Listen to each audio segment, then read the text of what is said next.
Welcome back. Let's talk about Puyallup, Washington, because there's 43,000 people that live there, and it might be important to them, and it could be important to you as well. So let's jump in, and I appreciate you for joining me.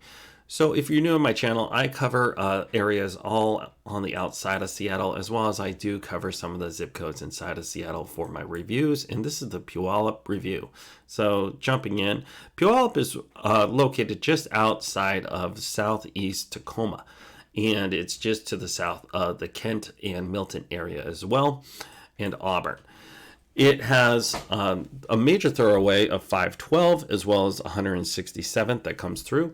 And if you're not local to the area, the reason why we're leading with Puyallup this month is because the Puyallup Fair, also known as the Washington State Fair, formerly known as the Puyallup Fair, is kicking off today, and I am going to go ride the rides today. So I just wanted to give you an idea of what to do down there.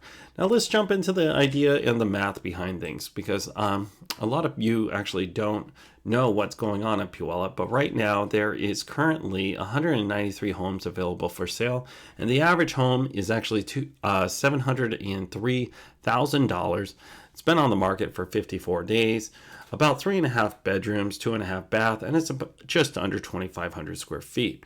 Now our price per square foot comes out to $296 a square foot.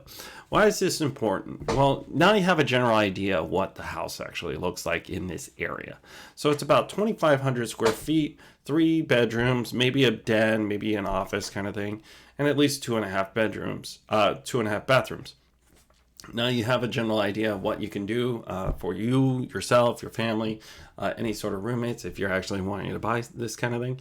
And I wanted to just cover it so you have an idea of what the house looks like.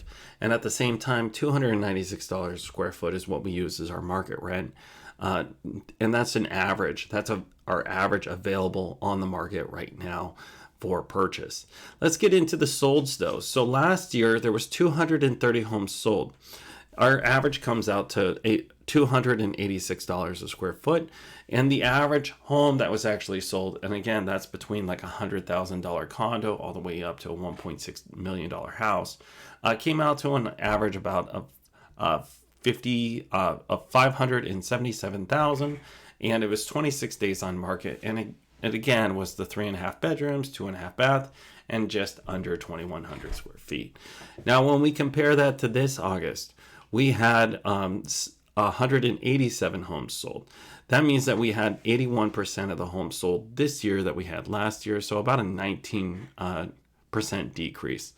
Our average price stayed about the same, but our price per square foot did change just a tad. It was $291 a square foot, so it actually went up about 1%.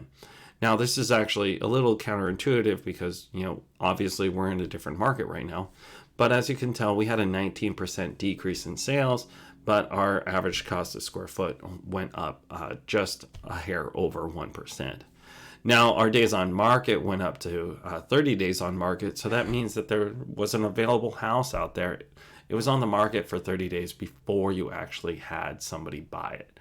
Now, I wanted to get into the square footage size because when I compare the apples to apples with this, I took the 2 square footages, I averaged them together, and that's where I came up with our 1.8% increase. Because I take the square footage and I multiply it against last year's cost per square foot versus this year's cost per square foot, and I came up with a 1.8% increase. That's about a $10,000 change. Now, the major change that I actually want to get into on this is your purchase price. Because last year, our purchase price on average had an interest rate of 5.5%. Now, again, I'm not a mortgage guy, but I want to get into this a little bit for you.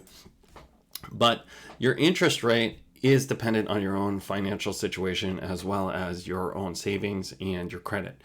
But just to give you an idea, a 5.5% last year with 10% versus a 7.9% this year is about a $900 difference.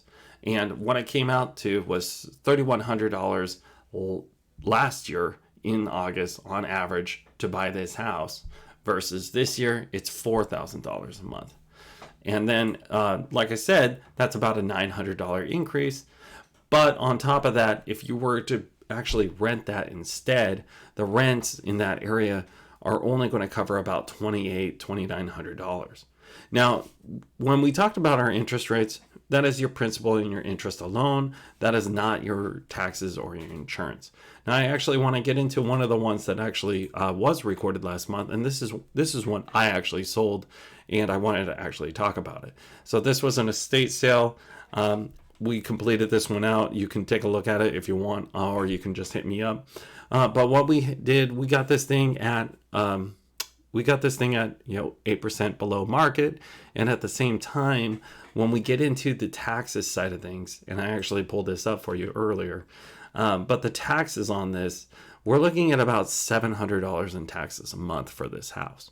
And then on top of that, you have to have your insurance and any HOAs that you have on there. So when I'm saying your interest rate, your mortgage is at least $4,000 a month. On top of that, then you have to pay for the taxes as well. So again, I want to say thank you for anyone that's been watching my channel. I appreciate it. And I make these little videos so you have an idea of what's going on in your market, because it might be important to you and it can be important to the other 43,000 people that live there. So, as always, it was a pleasure working with you today, and I appreciate your time, and I hope you have a fantastic day.